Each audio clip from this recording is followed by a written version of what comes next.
Mais uma vez, irmãos, bom dia. É um privilégio poder falar nesta manhã aí para tantas milhares de pessoas que logo cedo têm buscado a Deus, buscado o poder do Espírito Santo, e eu tenho certeza de que o Criador tem ouvido esse clamor, esses pedidos, porque Ele mesmo é quem disse, né, que me busquem, quem busca encontra, quem bate, a porta se abre. Então, estamos fazendo isso, né? Todas as manhãs buscando a Deus, pedindo que Ele se faça presente em nossa vida, nos capacite para terminarmos a missão e logo vermos nosso querido, amado Senhor e Salvador Jesus nas nuvens dos céus. Como eu disse há pouco, eu, assim que fui convidado pelo pastor Wagner para compartilhar a mensagem nesta manhã, fiz o que sempre faço, passei a orar a Deus para que Ele me orientasse no que falar, e aí a palavra antessala me veio à mente, talvez influenciado pelo nome deste projeto, né? Sala 57, e de repente as coisas se encaixaram, né? A mensagem se encaixou na minha mente. Eu prefiro quando é assim, quando vem realmente de Deus, né, a mensagem.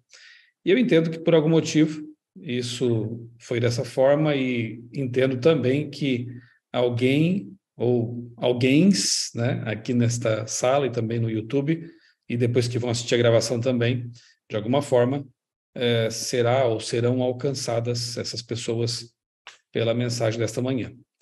Eu começo convidando vocês a pegarem aí a sua Bíblia, sua companheira de jornada, né? Aquilo que eu chamo de a carta de amor de Deus. Eu e muita gente chamamos assim, né? A carta de amor de Deus. Eu também sou entusiasta do projeto Reavivados por Sua Palavra. Eu participo desse projeto já há 10 anos, praticamente, já estamos na terceira fase, todos os dias lendo um capítulo da Bíblia. Isso é uma bênção, né? Maravilha. Eu gosto de contar que eu não nasci num lar adventista e, portanto, não era leitor da Bíblia.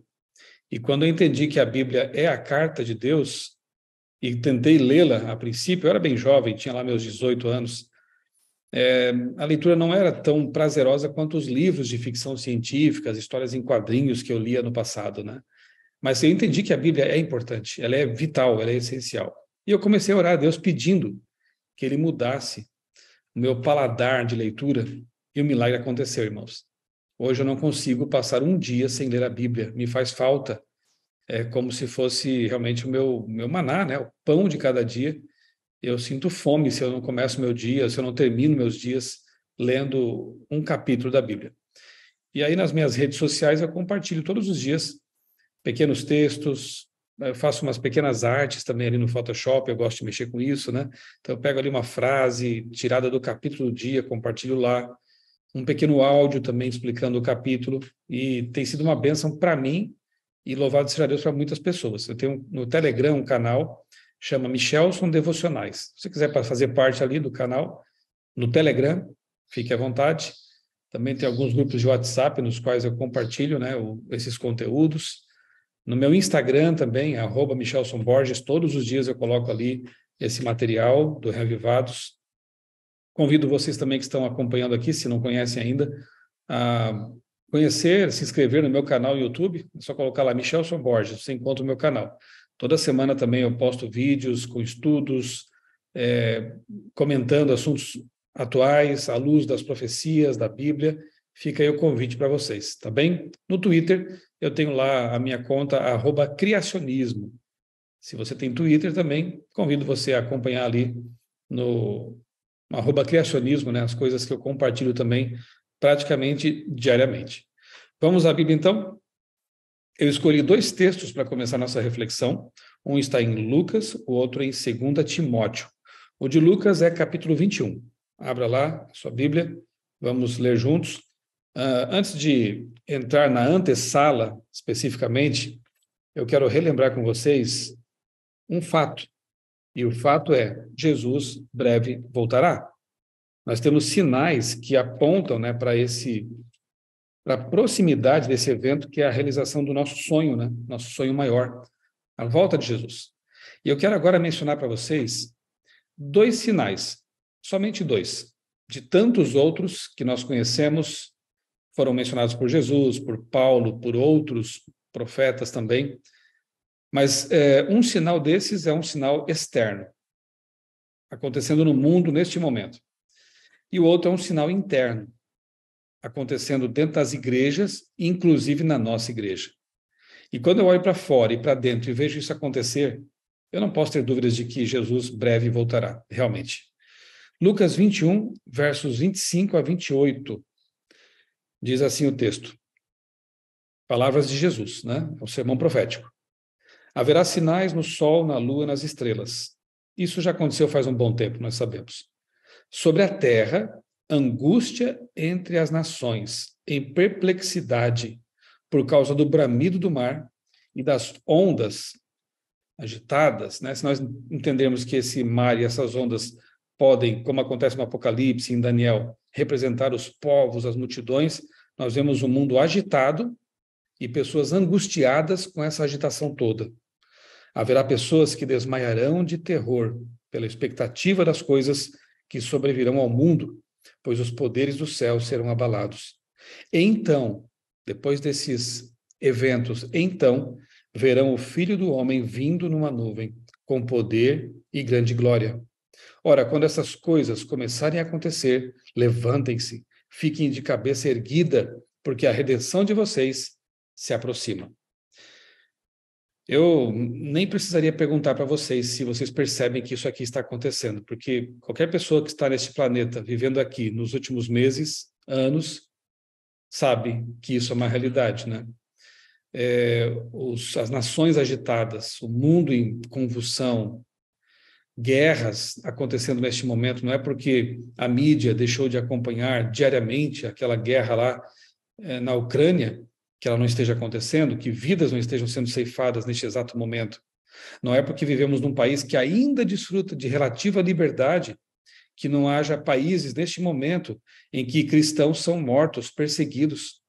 Eu acompanho, recebo informações toda semana do Ministério Portas Abertas, que monitora a perseguição cristã no mundo. Irmãos, é triste de acompanhar aquilo, de ver como muita gente, muitos cristãos, neste exato momento, estão sendo perseguidos, estão tendo suas casas tomadas, sendo presos, humilhados.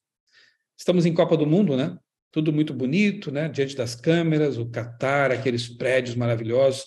Mas você sabia que os cristãos do Catar, que são poucos, foram proibidos de pregar para os turistas que chegaram lá?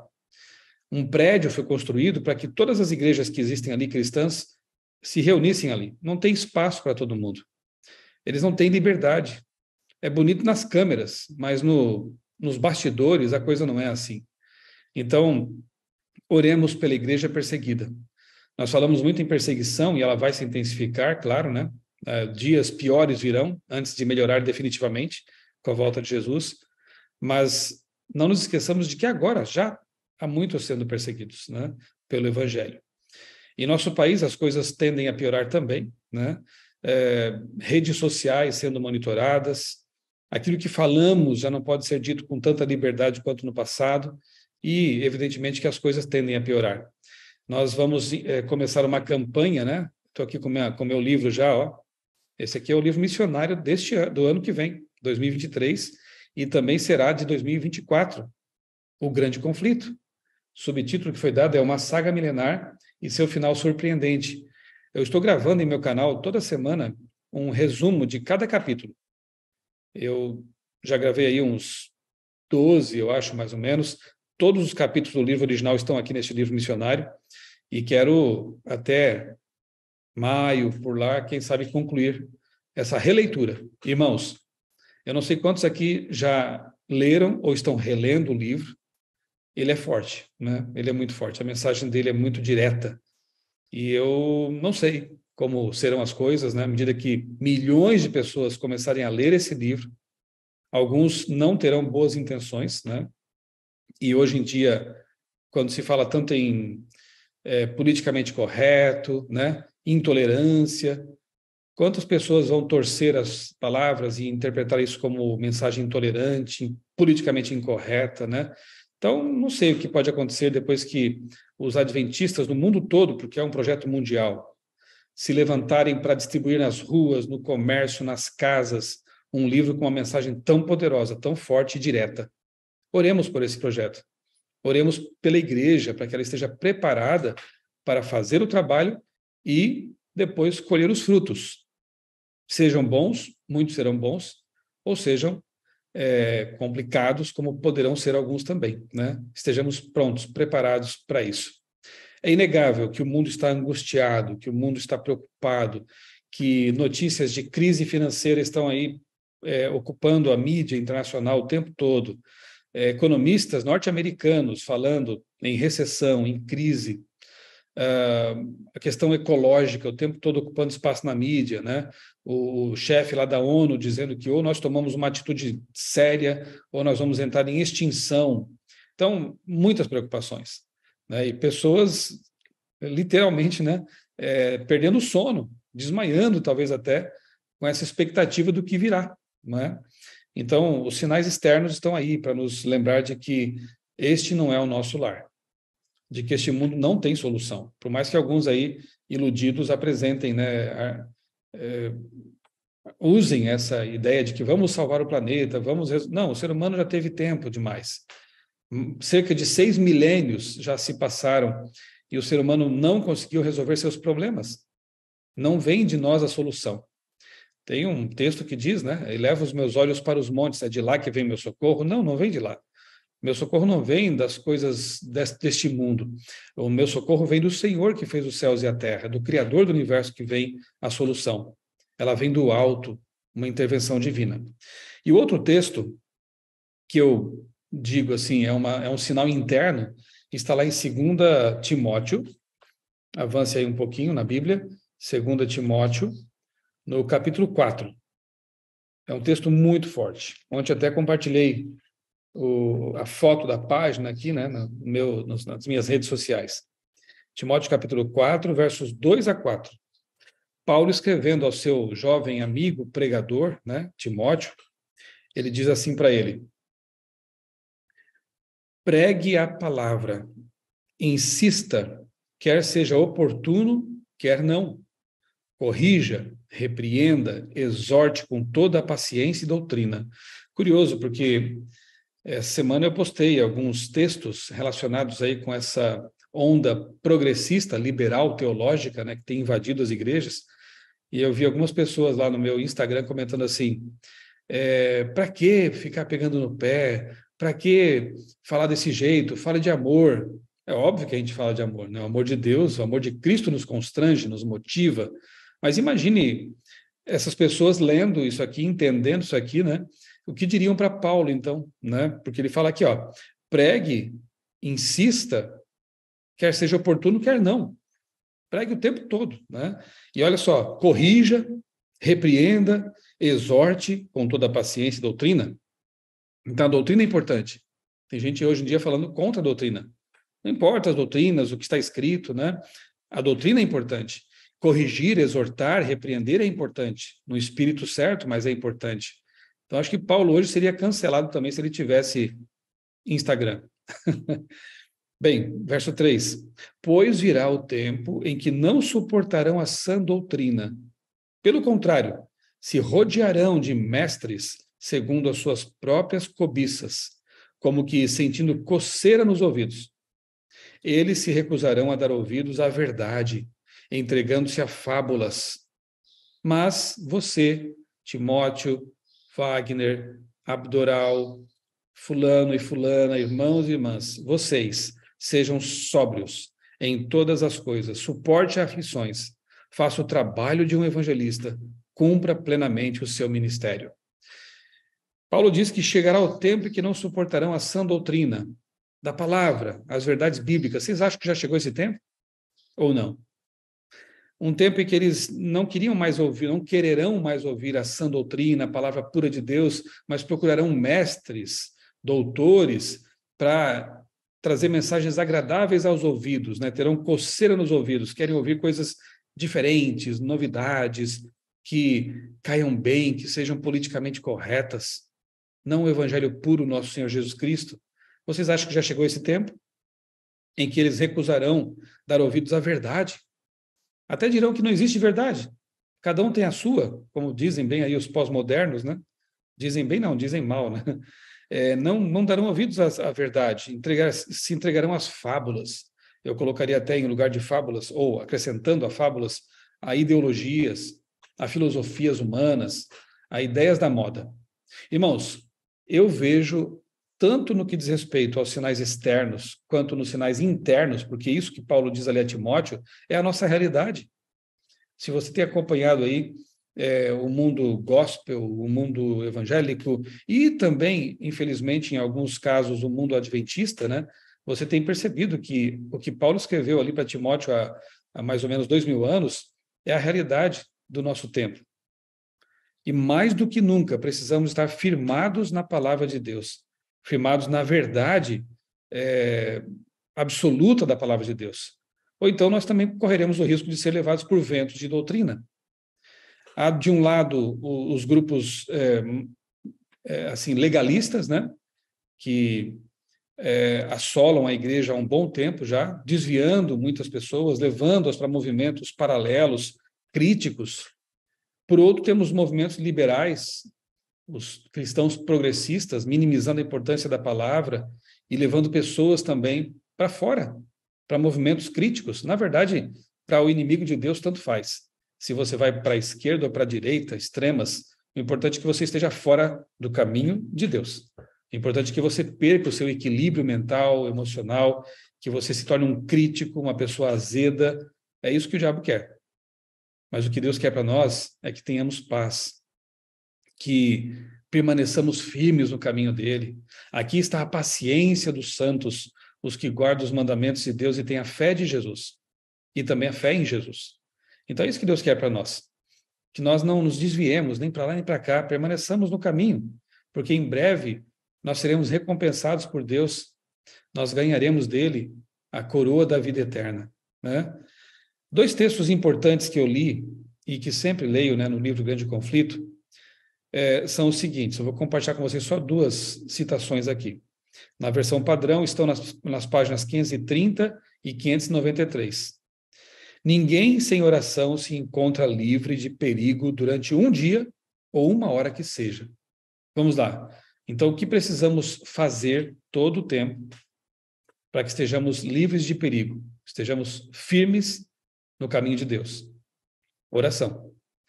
Ninguém sem oração se encontra livre de perigo durante um dia ou uma hora que seja. Por isso o conselho de Paulo, orem sem cessar. É comunhão constante com Deus. Não se desconecte, não se desligue, esteja ligado, unido a Deus, né? E o outro texto diz, pessoa alguma, a não ser os que fortaleceram o intelecto, o espírito, ou o intelecto, a mente, com as palavras, as verdades da Escritura, poderá resistir no último grande conflito. Primeiro elemento essencial, oração. Segundo, estudo da Bíblia. Eu vou repetir. Pessoa alguma, a não ser os que fortaleceram o espírito, a mente, com as verdades da Escritura sagrada, poderá resistir no último grande conflito. Você percebeu o apelo aqui urgente? Ninguém sem oração vai vencer. Ninguém que não estude a palavra de Deus com oração vai vencer. Então nós temos que dedicar tempo. E louvado seja Deus, porque nesta sala a gente vê aqui milhares e milhares de pessoas dedicando tempo para isso. Mas não se esqueça, você precisa fazer isso por si só também, né? Ter o seu tempo ali de comunhão com Deus, abrir a palavra de Deus, estudá-la, lê-la com oração e pedir a Deus o poder para colocar em prática o que você está lendo, sempre. Por isso que o projeto Reavivados por sua palavra é uma bênção. Um capítulo, não é muita coisa. Você lê aquele capítulo de manhã cedo, leva para o seu dia as palavras de Deus e elas fazem parte dos seus pensamentos.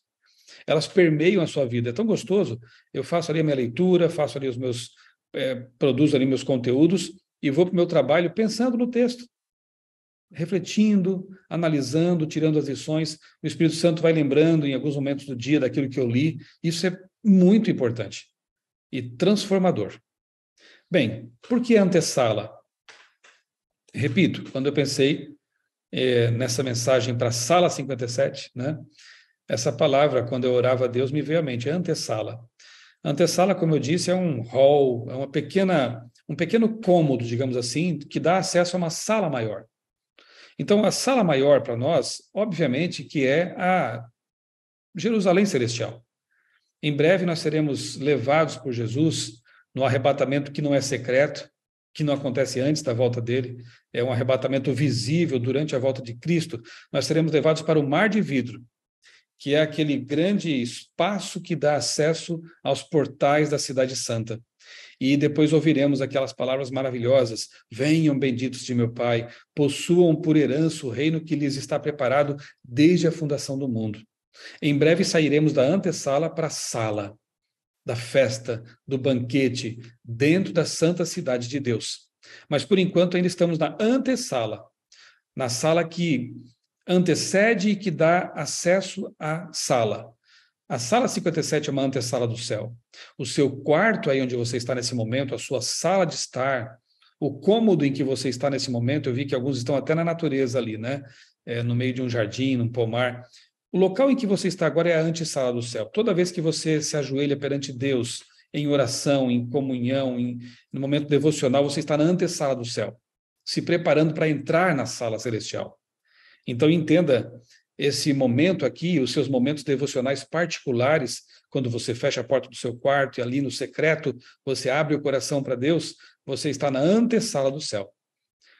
Você está já desfrutando, de certa forma, desse sentimento maravilhoso que tomará conta de nós para sempre quando estivermos na presença do nosso Deus. Neste momento, não vemos a Deus com os olhos físicos, né? Mas nós o sentimos em nosso coração. Nós temos a certeza e a plena convicção de que Ele está conosco ali pelo Santo Espírito. Então, eu posso chamar, sim, isso de antessala do céu. Eu quero ler com vocês agora um texto que fala de como podemos sentir essa presença e ter certeza de que estamos na antessala do céu. É Lucas capítulo 15. Abra sua Bíblia ali, Lucas capítulo 15. É uma das parábolas maravilhosas de Cristo, e possivelmente a parábola das que Jesus contou, que mais bem representam a questão da comunhão com Deus, da intimidade com Deus. Se você tiver um papel aí perto, eu vou pedir que você faça um exercício, que eu já fiz. Espero não ter errado aqui na contagem. Que você anote aí no papelzinho quantas vezes aparece no texto a palavra permanecer, conjugada, né? Tem permaneça, permaneçam, permanece, mas a palavra permanecer, quantas vezes aparece dos versos 1 até o verso 10? Em 10 versos, quantas vezes vai aparecer a palavra permanecer? Combinado? Atente para o que vai ser lido, mas se puder, riscar aí no papelzinho para você perceber aí a insistência de Jesus nessa palavra. E com certeza isso não é por acaso. Vamos lá? Capítulo 15, verso 1 e seguintes. Eu sou. Já começa bem, né, o texto. É a expressão eu sou, que caracteriza o próprio Deus, né? Lá no Antigo Testamento, Anihu, é o Deus que apareceu para Moisés e disse, eu sou. E no Novo Testamento é ego eimi. No grego quer dizer também eu sou. Ou seja, ao Jesus iniciar suas falas, e muitas vezes ele fez isso, antes que Abraão existisse, eu sou, ou eu sou a porta, eu sou o bom pastor, eu sou a videira, é ele dizendo assim, olha, eu sou Deus, ouça minhas palavras, eu sou a videira verdadeira, o meu pai é o que cuida da vinha, todo ramo que estando em mim não der fruto, ele corta, e todo ramo que dá fruto, ele limpa, para que produza mais fruto ainda. Vocês já estão limpos por causa da palavra que lhes tenho falado. Olha o poder da palavra, né? Permaneçam em mim e eu permanecerei em vocês. Como o ramo não pode produzir fruto de si mesmo, se não permanecer na videira, assim vocês não poderão dar fruto, se não permanecerem em mim. Eu sou a videira, vocês são os ramos. Quem permanece em mim e eu nele, esse dá muito fruto. Porque sem mim, vocês não podem fazer nada. Se alguém não permanecer em mim, será lançado fora, à semelhança do ramo, e secará. E o apanham, lançam no fogo e o queimam. Se permanecerem em mim, e as minhas palavras permanecerem em vocês, pedirão o que quiserem, e lhes será feito.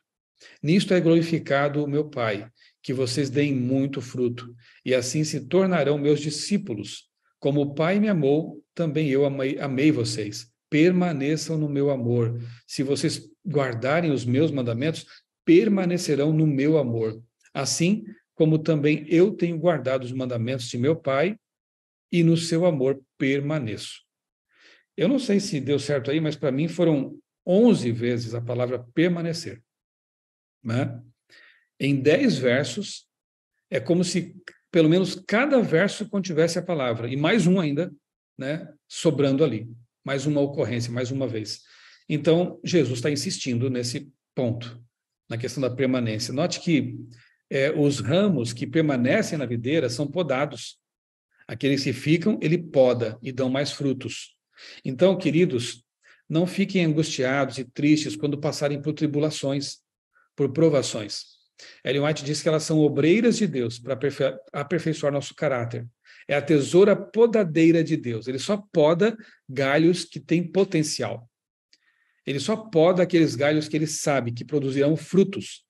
Então, muitas vezes em nossa vida, as tribulações, provas, aflições, doenças, perseguições serão permitidas, não causadas, mas permitidas por Deus, para podar algumas arestas em nosso caráter. É Deus na antessala nos preparando para a sala da festa, do banquete, da Canaã celestial. Na antessala ainda teremos algumas aflições e dificuldades, claro, mas elas serão usadas por Deus, se você entregou a vida para Ele, para aprimorar você, para manter você firme no caminho. Então não reclamemos, né? Mas nos submetamos, oremos a Deus, pedindo forças para suportar as provas que vêm. Ele diz que nada podemos fazer sem Ele, muito menos produzir frutos. Os frutos de uma vida cristã são consequência da permanência. É como se um ramo quisesse produzir frutos sem estar conectado com o galho, com o tronco, né? Com a árvore. Isso é impossível. Algumas pessoas talvez produzam frutos de plástico por algum tempo, como dizia o pastor Bulhon, mas esses frutos são intragáveis. O fruto que é saboroso, nutritivo, uma vida que produza boas obras reais, isso só pode acontecer se a pessoa estiver de fato ligada a Cristo, que é a videira. Aí, ligado a Cristo, você não precisa se preocupar tanto assim com a produção de frutos. O ramo não produz, vamos pegar aqui como exemplo uma macieira. O que vocês me dizem? A macieira produz maçãs para provar que é macieira ou ela produz maçãs porque ela é uma macieira? E é natural que ela produza maçãs. É a segunda opção, né? Uma árvore frutífera produz frutos porque ela é uma árvore. Então, o cristão verdadeiro não precisa se esforçar e se angustiar com a produção de frutos. Se ele está conectado com Cristo, cedo ou tarde, ele produzirá seus frutos. Isso será uma consequência e não a causa. Nós obedecemos à lei de Deus, nós cuidamos dos desfavorecidos, olhamos para o próximo com olhos de amor, damos estudos bíblicos, pregamos o evangelho, não porque queremos marcar pontos com Deus ou provar que somos cristãos. É natural de um cristão fazer tudo isso. E ele não faz isso pensando que vai marcar pontos no céu, porque nós já somos salvos pela graça, pelo sangue de Cristo. O cristão, ele faz essas coisas naturalmente. Elas brotam de uma vida que está ligada a Cristo. O cristão não consegue passar por sua comunidade sem ver as necessidades e tentar atendê-las de acordo com suas possibilidades e limitações também. É assim, o cristão, ele não tem o desejo de tratar bem a sua esposa e a esposa ao marido e os dois aos filhos, porque isso é uma obrigação social ou coisa parecida. Não, se ele tem Cristo no coração, será natural que ele queira a felicidade de seu cônjuge, de seus filhos, daqueles que o rodeiam.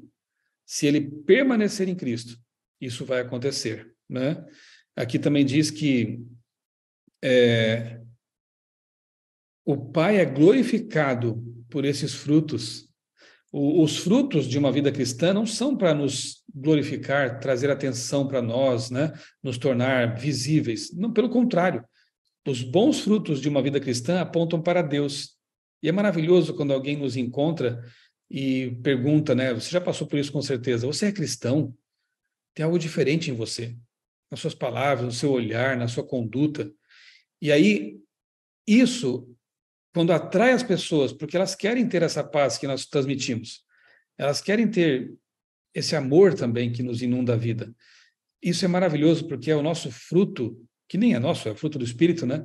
Ele atraindo e glorificando, atraindo pessoas para Deus e glorificando o nosso Pai. Então, as boas obras do cristão, elas devem glorificar a Deus, para que as pessoas queiram também se aproximar desse Deus que nós servimos. Irmãos, em 10 versos, Jesus usa 11 vezes a palavra permanecer. Sabem, é tão importante quanto se casar é permanecer casados. Concordam comigo? Então, é algo que dura uma vida, né? Uma vida. Que você deve fazer todos os esforços, não é só no namoro que você deve ter aquelas atitudes de carinho, de cuidado, né? Isso deve permanecer por toda a vida. Eu estou usando aqui o exemplo do casamento para ilustrar a questão da permanência. E eu repito, tão importante ou até mais do que se casar é permanecer casado. É continuar alimentando esse amor, essa relação que foi abençoada por Deus. Trazendo isso para o contexto espiritual, tão importante quanto ser batizado é permanecer sendo batizado todos os dias no Espírito Santo. É permanecer nos caminhos de Deus. É permanecer na igreja. Pensa em alguém que está ali no meio do oceano, naufragado, né? O navio afundou, ele está se debatendo para sobreviver nas ondas, e de repente passa um pedaço de tronco do lado dele, ele não se agarra a esse tronco com todas as suas forças, com certeza, para permanecer salvo, né? Mas se ele pensar assim, bom, agora já estou salvo, eu vou largar esse tronco, vai morrer afogado. Então não existe essa de uma vez salvo, salvo para sempre, né? Nós precisamos alimentar nosso relacionamento com Deus constantemente. Precisamos ficar agarrados ao tronco da nossa salvação, que é Jesus Cristo. Não soltar nunca mais. Tão importante quanto vir para Jesus, ir a Jesus, é permanecer nele. Por isso que Jesus insiste, permaneçam em mim, permaneçam em mim, permaneçam em mim. 11 vezes em 10 versos. Isso é a antessala do céu. Quando Jesus voltar, ele simplesmente vai transferir a gente da antessala para a sala. Mas você já tem que estar salvo na antessala. Você já tem que ter entrado com os 2 pés para esse recinto, para que em breve a porta da sala se abra e você simplesmente seja trocado de ambiente. Mas você já está ali. Você já está com os 2 pés na antessala. Isso é importante. A minha esposa, ela cursou uma pós-graduação, alguns anos atrás, na FAD Minas, em aconselhamento familiar. E eu lembro de uma viagem que a gente fez lá, a gente ia nas férias, então íamos como família, né? Enquanto ela estudava, a gente ficava ali, eu ficava ali cuidando das crianças. E numa dessas viagens para FAD Minas, lá em Lavras, Minas Gerais, eu me lembro que a nossa filha do meio, né, a Marcela, ela estava ali brincando com algumas bonecas, não sei se estava desenhando alguma coisa, mas ela estava ali no banco de trás brincando, olhando para baixo. E era um trecho do caminho que era bem sinuoso, tinha muitas curvas. E a minha esposa insistia com ela, filha, olha para fora. Não sei quantos já passaram por isso com criança no carro, né?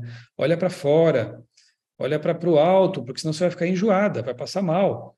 E a nossa filha insistindo em brincar, olhando para baixo ali no banco, né, do carro.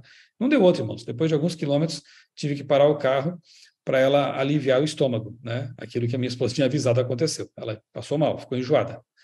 E eu fiquei pensando, né, naquele dia sobre a nossa trajetória como cristãos, nos caminhos desta vida, né, pelo caminho da vida. Nós encontramos muitas curvas pelo caminho, muitos montes, muitos vales, né, situações difíceis. Se nós insistirmos em olhar só para baixo, para as coisas do mundo, para a política, para os problemas sociais, para nossas lutas pessoais, se só olharmos para isso e deixarmos de olhar para o alto, nós vamos enjoar também da caminhada, no caminho. Colossenses 3:2, né? Paulo diz, olhem para o alto, pensem nas coisas do alto, para não ficarem enjoados neste mundo. Se nós só olharmos para baixo, nós vamos também sentir a angústia das nações.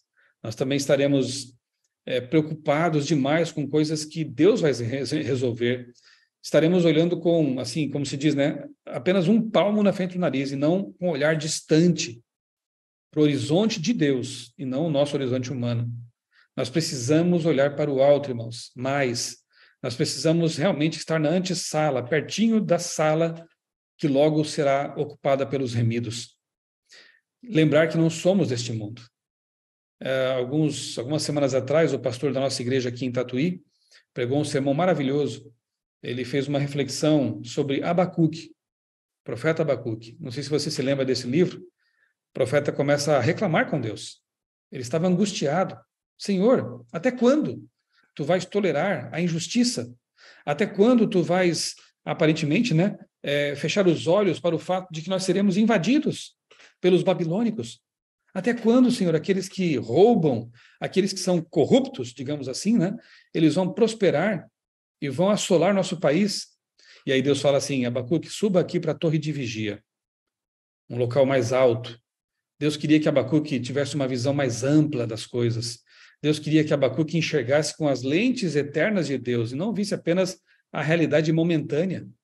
E aí Deus começa a explicar para Abacuque, olha, parece que os maus estão prosperando, Parece que a corrupção está imperando, mas o dia deles está contado, estão contados, Abacuque. O fim deles virá. Fique firme. E aí Abacuque encerra seu livro com aquelas palavras maravilhosas, Ainda que a figueira não floresça, ainda que o gado morra no pasto, ainda que tudo dê errado na minha vida, eu confiarei. Isso é fé. Neste momento de instabilidade no planeta, queridos irmãos, neste momento em que nosso país também atravessa uma fase muito difícil, muito conturbada de instabilidade, não sabemos o que nos reservam os próximos meses e anos aqui no nosso país, nós temos que subir na torre de vigia. Nós temos que entrar na antessala para olhar as coisas com amplidão, para olhar pela janela de Deus, não dos nossos olhos limitados, não do nosso horizonte que tem apenas um palmo. Deus quer dizer, filho, olha para frente, para o alto, olhe mais longe. É a volta de Jesus, não tenha esperanças vãs neste mundo perdido. O mundo jaz no maligno. Relembre que falta apenas a pedra atingir a estátua. Falta apenas o reino de Deus ser estabelecido. Os reinos deste mundo não trazem esperança. O fim chegará. E Deus quer que nós enxerguemos com seus olhos, com olhos eternos. Deus quer que nós entremos na antessala, sabendo que pouco tempo falta para que a porta da sala, que é de pérola, inclusive, se abra para que nós entremos nela e participemos do grande banquete, da grande festa, das bodas do Cordeiro. Este mundo está com seus dias contados, irmãos. Os sinais apontam para a brevidade da volta de Jesus, sinais externos e sinais internos na igreja também. E tudo isso me mostra que, em breve, nossa peregrinação terá fim. Em meio às curvas do caminho, não olhe para baixo, olhe para o alto. Suba na torre de vigia. Entre na antessala, não saia mais dali. E enquanto Cristo não vem, façamos a nossa parte, convidando outros também a entrarem nesta antessala maravilhosa, onde Jesus está, para que em breve as portas de pérola se abram, para que nós entremos na sala celestial, na Canaã celestial.